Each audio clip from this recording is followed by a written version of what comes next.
हुजूर लेने आए, कहा फातिमा चलो मैं लेने आया हूँ। कहा हुजूर नबी की बात मानो कि बाप की? हुजूर ने फरमाया तो नबी की मान। बाप लेने आया है, बात किसकी मान? नबी की।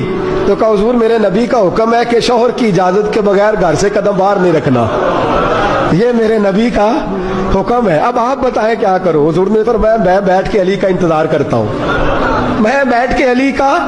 हजरत अली शेर खुदा कहते हैं मुझे तो रब ने खबर ही ना होने दी कि हुजूर घर में आए हैं, हालांकि सारा कुछ जानते। फरमाते मैं घर आया तो नबी पाक को दीवार से टेक लगाए बैठे देखा कच्ची जमीन पे, हुजूर जमीन पे तामत समेटे बैठे हैं और अपने दोनों घुटनों को नबी पाक ने हाथों के साथ कोहनियों के साथ समेटा हुआ है और हुजूर अल्लाह के जिक्र में मशगूल है।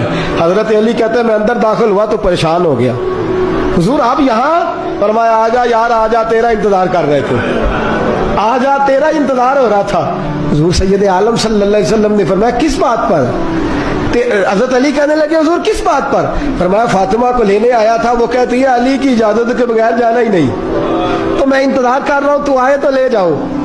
तो जनाब अली शेर खुदा कहने लगे फातिमा मैं हुजूर को इजाजत दूंगा?